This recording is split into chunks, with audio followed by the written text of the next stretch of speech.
അമേരിക്കയിലെ വരേണ്യവർഗം അഥവാ എസ്റ്റാബ്ലിഷ്മെന്റ്, അതായത് സമ്പന്നരായ ആളുകൾ, രാഷ്ട്രീയ താല്പര്യമുള്ളവർ, രാഷ്ട്രീയ ബന്ധങ്ങളുള്ളവർ, പിന്നെ നിക്ഷിപ്ത താല്പര്യങ്ങളുള്ളവർ, ഇവരെല്ലാവരും ഒറ്റക്കെട്ടായിട്ട് ഒരു കാര്യത്തിൽ യോജിച്ചിട്ടുണ്ട്. ന്യൂയോർക്ക് ടൈംസും ന്യൂയോർക്ക് പോസ്റ്റും ഒക്കെ ഒരു കാര്യത്തിൽ യോജിച്ചിട്ടുണ്ട്. എങ്ങനെയെങ്കിലും ഇന്ത്യക്കാരനായ സൊഹ്റാൻ മാംദാനിയെ ന്യൂയോർക്ക് സിറ്റി മേയർ ഇലക്ഷനിൽ തോൽപ്പിക്കണം. പക്ഷേ അദ്ദേഹം തോൽക്കുമെന്നുള്ളത് മറ്റന്നാൾ നമുക്കറിയാം. ഇന്ന് ഞായർ, നാളെ തിങ്കൾ, ചൊവ്വാഴ്ചയാണ് ഇലക്ഷൻ. അപ്പോൾ ഇലക്ഷൻ്റെ ദിവസം കടുത്ത ചൂടാണ് ഉണ്ടാവാൻ പോകുന്നത്. അപ്പം പിന്നെ മാംദാനിയുടെ ആളുകൾ കൂടുതലും ചെറുപ്പക്കാരാണ്, ഇടതുപക്ഷക്കാരാണ്. അവരെല്ലാം പോയി വോട്ട് ചെയ്യും. പക്ഷേ മുന്നിൽ നിൽക്കുന്ന മുൻ ഗവർണർ ആൻഡ്രൂ കോമോയുടെ ആളുകൾ ചിലപ്പം വോട്ട് ചെയ്യാൻ പോയില്ല എന്നിരിക്കും. അത് വന്നു കഴിഞ്ഞാൽ കോമോ തോറ്റുപോകും, മാംദാനി ജയിച്ചു പോകും എന്നുള്ള ആകുലതയും പല പത്രങ്ങളിലും കണ്ടു. പലരും ആകുലപ്പെടുന്നതും കണ്ടു. എന്തായാലും ഈ തെരഞ്ഞെടുപ്പിന് ഇത്രയധികം പ്രാധാന്യമുണ്ടെങ്കിൽ കൂടി അത് ദേശീയ തലത്തിലൊന്നും അത്രയധികം ശ്രദ്ധിക്കപ്പെട്ടതായിട്ട് തോന്നുന്നില്ല. ഇപ്പം ലണ്ടനിലെ മേയർ പാകിസ്ഥാനിൽ നിന്ന് വന്ന മുസ്ലിമാണ്, സാദിഖ് ഖാൻ. 10 വർഷത്തോളമായി അദ്ദേഹം മേയറായിരിക്കുന്നു. ഇനിയിപ്പം ന്യൂയോർക്കിലെ മേയർ അദ്ദേഹം പിന്നെ സൊഹ്റാൻ മാംദാനി മറ്റൊരു മുസ്ലിമാണ്. പക്ഷേ അദ്ദേഹത്തിൻ്റെ അമ്മ മീരാ നായർ, ഫിലിം മേക്കർ. അവർ ഹിന്ദുവോ സിക്കോ ആണ്. പിന്നെ മതം ഉണ്ടോ എന്ന് അറിഞ്ഞുകൂടെ. എന്തായാലും ഇദ്ദേഹം മുസ്ലിമാണെന്ന് പറയുന്നുണ്ട്. അപ്പോൾ ഇതിൻ്റെ പ്രാധാന്യം എന്താണെന്ന് വെച്ചാൽ മുഖ്യ എതിരാളിയായിട്ടുള്ള മുൻ ഗവർണർ ആൻഡ്രൂ കോമോ ആണ് ഈ അഭിപ്രായ വോട്ടുകളിലൊക്കെ ഇപ്പോഴും മുന്നിൽ നിൽക്കുന്നത്. ചെറിയ വ്യത്യാസമേ ഉള്ളൂ, വലിയ വ്യത്യാസങ്ങളൊന്നുമില്ല. അത് മാംദാനി ഈ ഇലക്ഷൻ സമയമാകുമ്പോഴത്തേക്ക് ഇതെല്ലാം മാറ്റം വരുമെന്നാണ് പൊതുവെ കണക്കാക്കപ്പെടുന്നത്. അപ്പോൾ അതിൻ്റെ പ്രധാനപ്പെട്ട കാര്യം, ഈ കോമോ ജയിച്ചു കഴിഞ്ഞാൽ ചില കാര്യങ്ങൾ നമ്മൾ ചിന്തിക്കേണ്ടതുണ്ട്. ഒന്ന്, ഈ ന്യൂയോർക്ക് ഗവർണർ എന്ന നിലയിൽ അമേരിക്കൻ പ്രസിഡന്റ് സ്ഥാനത്തേക്ക് മത്സരിക്കാൻ വളരെ യോഗ്യതയുള്ള ഒരാളായിരുന്നു ആൻഡ്രൂ കോമോ. അന്നേരമാണ് അദ്ദേഹത്തിനെതിരെ ലൈംഗിക ആരോപണവും മറ്റും വന്ന്, അതുപോലെ തന്നെ കോവിഡ് കൈകാര്യം ചെയ്ത രീതിയിൽ അതിലും വിമർശനം ഉയർന്ന് അദ്ദേഹം രാജിവെച്ച് ഒഴിയുന്നത്. പക്ഷേ അദ്ദേഹം ഇപ്പോഴൊരു തിരിച്ചുവരവിന് ശ്രമിക്കുകയാണ്. ഇവിടെ ന്യൂയോർക്ക് മേയറായി കഴിഞ്ഞാൽ അദ്ദേഹം ആ പഴയ പ്രാഭവം തിരിച്ചെടുക്കും. വേണ്ടി വന്നാൽ അടുത്ത ഇലക്ഷനിൽ സ്ഥാനാർത്ഥിയാകാനായിട്ട് അദ്ദേഹത്തിന് എല്ലാവിധ സാധ്യതയുമുണ്ട്.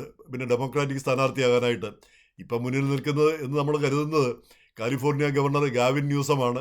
ആ കക്ഷി വരാതിരിക്കുകയാണ് നല്ലതെന്ന് എനിക്ക് തോന്നുന്നു. പൊതുവിൽ എനിക്ക് എന്തുകൊണ്ടോ അങ്ങനെയോട് ഒരു താല്പര്യം തോന്നുന്നില്ല. അവിടെ ഏറ്റവും വലിയ സമ്പന്ന രാഷ്ട്രങ്ങളിലൊന്നാണ് കാലിഫോർണിയ. അത്രയും വലിയൊരു സമ്പന്ന രാഷ്ട്രം, 4ാം സ്ഥാനം മറ്റ് ലോകരംഗത്ത് കണക്കാക്കാവുന്ന ഒരു രാജ്യം പോലെ കണക്കാക്കാവുന്ന സ്ഥലമാണ്. അവിടെയാണ് അമേരിക്കയിൽ ഏറ്റവും കൂടുതൽ ആളുകൾ വഴിയിൽ താമസിക്കുന്നത്, വീടില്ലാതെ താമസിക്കുന്നത്.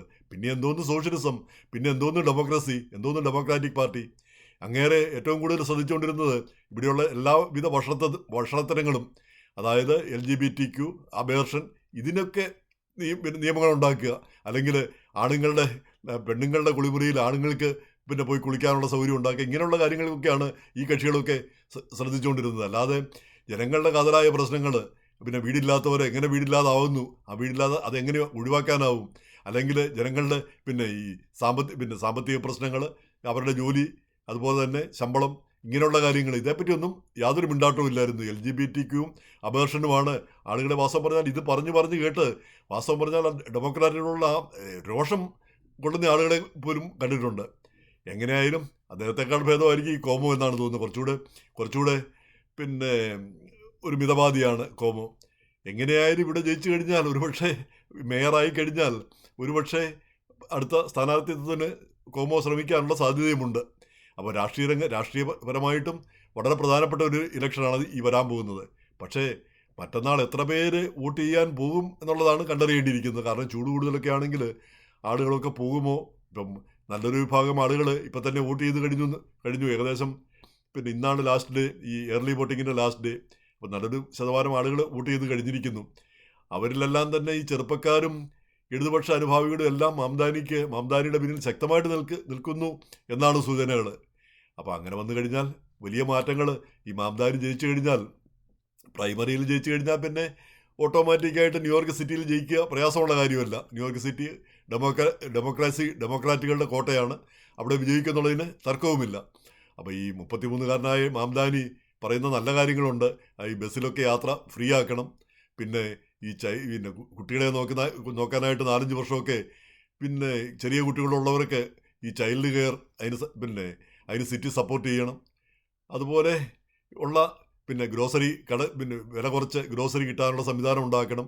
അതിനായിട്ട് ഗ്രോസറി സ്റ്റോറുകൾ സിറ്റി തന്നെ സ്ഥാപിക്കണം. അപ്പം അങ്ങനെ ഗ്രോസറി സ്റ്റോർ ഉണ്ടാക്കുകയാണെങ്കിൽ മാംദാനി ജയിച്ചു കഴിഞ്ഞാൽ പിന്നെ ഈ കടപൂട്ടി പോകുന്നതാണ്. സിറ്റാറല്ല എന്നോ മറ്റോ പറഞ്ഞൊരു വലിയ ബില്ലിനറുടെ കടകളുണ്ട് സിറ്റിയിൽ, അതെല്ലാം നിർത്തിക്കളയുമെന്നാണ് അയാൾ ഇപ്പം തന്നെ പറഞ്ഞിരിക്കുന്നത്, മാംദാനി ജയിച്ചു കഴിഞ്ഞാൽ. അപ്പം ഈ മാംദാനി ഇതിനൊക്കെ കാശുണ്ടാക്കുന്നത് ഈ 1% വരുന്ന പണക്കാരെ ടാക്സ് ചെയ്യും. നിങ്ങളെയല്ല, നിങ്ങളൊന്നും പേടിക്കേണ്ടതില്ല. 1% വരുന്ന വൻകിട പണക്കാരെയൊക്കെ ടാക്സ് ചെയ്തിട്ടാണ് ഇതിനൊക്കെ പണം കണ്ടെത്തുക എന്നാണ് പറഞ്ഞിരിക്കുന്നത്. എന്തായാലും ഇത് എത്ര കണ്ട് നടക്കും, എത്ര കണ്ട് വിജയിക്കുമെന്ന് നമുക്ക് അറിഞ്ഞുകൂടാ. പക്ഷേ ഈ യുവജനങ്ങൾക്കിടയിൽ പിന്നെ വലിയൊരു ആവേശം സൃഷ്ടിക്കാനായിട്ട് മാംദാനിക്ക് കഴിഞ്ഞിട്ടുണ്ട്.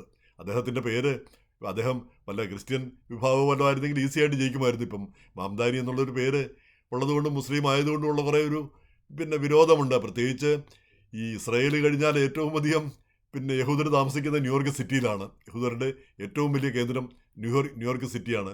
അപ്പോൾ മാംദാനി ഇസ്രായേലിനെതിരെ സംസാരിച്ചിട്ടുണ്ട്. ഒരു ആൻറ്റി സെമിറ്റാണെന്നൊന്നും അദ്ദേഹം അംഗീകരിക്കുന്നില്ല. എന്നാൽ കൂടി ഇസ്രായേലിൻ്റെ നിലപാടുകളോട് അദ്ദേഹത്തിന് എതിർപ്പാണ്. പലസ്തീനെ അനുകൂലിക്കുകയും ചെയ്യുന്നുണ്ട്. അപ്പം ന്യൂയോർക്ക് സിറ്റിയിലെ യഹൂദർ പിന്നെ ഇദ്ദേഹത്തിന് സപ്പോർട്ട് ചെയ്യാനുള്ള സാധ്യതകൾ തീരെ കുറവാണ്. പക്ഷേ എന്നാൽ കൂടി മാംദാനി ജയിച്ചാൽ അതിശയിക്കേണ്ടതില്ല, ഇനി തോറ്റാലും അതിശയിക്കേണ്ടതില്ല. കാരണം ഈ എല്ലാ എസ്റ്റാബ്ലിഷ്മെൻറ്റ് മുഴുവനും മാംദാനിക്കെതിരാണ്. എന്നിട്ടും ഇത്രയും എത്തിപ്പെടുന്നു എന്നുള്ളത് നിസ്സാരമായൊരു കാര്യമല്ല. അപ്പോൾ എന്തായാലും ന്യൂയോർക്ക് സിറ്റിയിലുള്ള നമ്മുടെ സുഹൃത്തുക്കൾ ഉറപ്പായിട്ടും വോട്ട് ചെയ്യണം. വോട്ട് ചെയ്യാതിരിക്കരുത്. ആർക്കായാലും വോട്ട് ചെയ്യുക തന്നെ വേണം.